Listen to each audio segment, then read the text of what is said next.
Bienvenidos a una nueva experiencia en 360 grados. En esta ocasión vamos a deambular por uno de los lugares más misteriosos de la ciudad de París, donde ocurrió una historia realmente particular, la historia de los delirios y convulsiones del cementerio de Saint-Médard. Existió en el corazón de este barrio latino que pisamos en estos momentos, en la ciudad de París, un lugar que haría temblar los cimientos del Estado francés hacia el año de 1727. Se trataba del cementerio de la iglesia de Saint-Médard que estamos viendo, hoy en día desaparecido, en el que merodearon los famosos convulsionarios que tanto espanto causarían en la corte.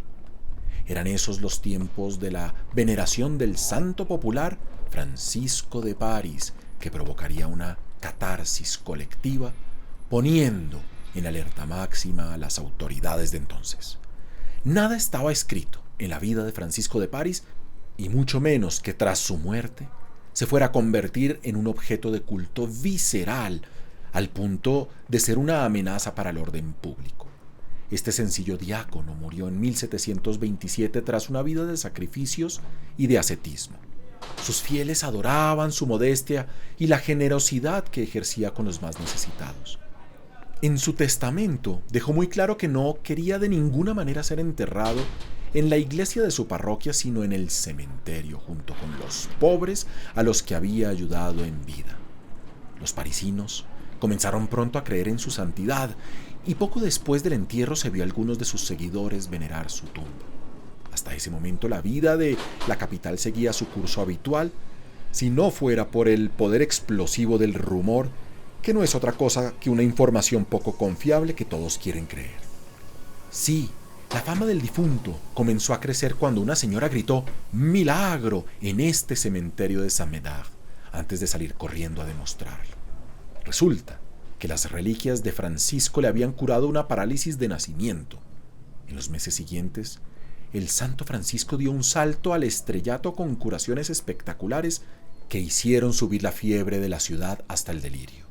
Comenzaban a llegar por ese entonces los enfermos en grandes grupos, así como los curiosos y chismosos, que son la mejor arma para esparcir un rumor. Muchos esperaban a que el asunto decantara y que la vida de la ciudad volviera a su calma habitual, pero eso era sin contar con el fervor que producía la tumba de Francisco, que estaba apenas comenzando. Los comportamientos se fueron volviendo cada vez más extraños. Había feligreses que se acostaban sobre la tumba, y no era sino a golpes que lograban sacarlos del sacro territorio. Otros comenzaron a recoger manotadas de tierra para llenar amuletos y talismanes, al punto de poner en peligro la sanidad del cementerio, porque dejaban al descubierto algunas tumbas.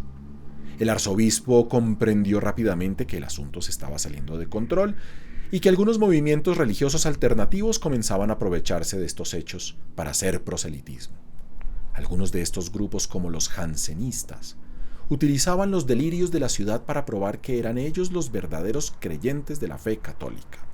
Utilizaban este argumento como un arma para criticar el lujo y la flexibilidad de la Iglesia católica. El asunto se puso aún más serio cuando comenzó la moda de los convulsionarios, entre los cuales se contaba una mayoría de mujeres. Llegaban a donde Francisco, que en paz no descansaba claramente, entraban en trance y rasgaban sus vestiduras botándose al suelo con gritos estridentes, con los ojos perdidos y la boca cubierta de espuma. Se retorcían carnalmente, comían tierra, ladraban, maullaban, hablaban en lenguas incomprensibles que los crédulos juraban ser profecías. El asunto fue tan común que tuvieron que traer al cementerio todo un equipo de ayudantes que protegieran al convulsionario de turno para evitar que se hiriera en su delirio. Pero como una epidemia, los ayudantes pronto fueron afectados por esa misma dolencia y se convirtieron en promotores de la locura. Le daban sendas bofetadas a los feligreses, los retorcían a patadas y llenaban de latigazos a los visitantes, que a menudo les imploraban esgrimir con más fuerza su fuete. En los conventos vecinos se comenzaron a ver escenas similares, con monjas que a la misma hora se retorcían por el suelo. El asunto se estaba expandiendo por las poblaciones aledañas, poniendo en peligro a la ciudad misma de París, hasta que el rey no tuvo más remedio que cerrar el cementerio en enero de 1732, rodearlo con una muralla y poner guardias listos a disparar ante el menor escalofrío de los transeúntes. Las reuniones continuaron degradándose en privado, con personas que serían mutuamente con cuchillos y espadas, en este mismo barrio que vemos en este momento, en medio de sesiones místicas que marcaron el imaginario de la ciudad. Todo esto duró hasta el año siguiente, cuando el rey también tuvo que prohibir toda congregación privada para efectos espirituales. Uno de los convulsionarios, no sin un ápice de ironía y de un humor terriblemente negro, cerró este capítulo de la historia parisina al pintar sobre los muros de esta iglesia de Saint-Médard un grafiti en el que se leía lo siguiente: por orden del rey se le prohíbe a Dios hacer milagros en este recinto.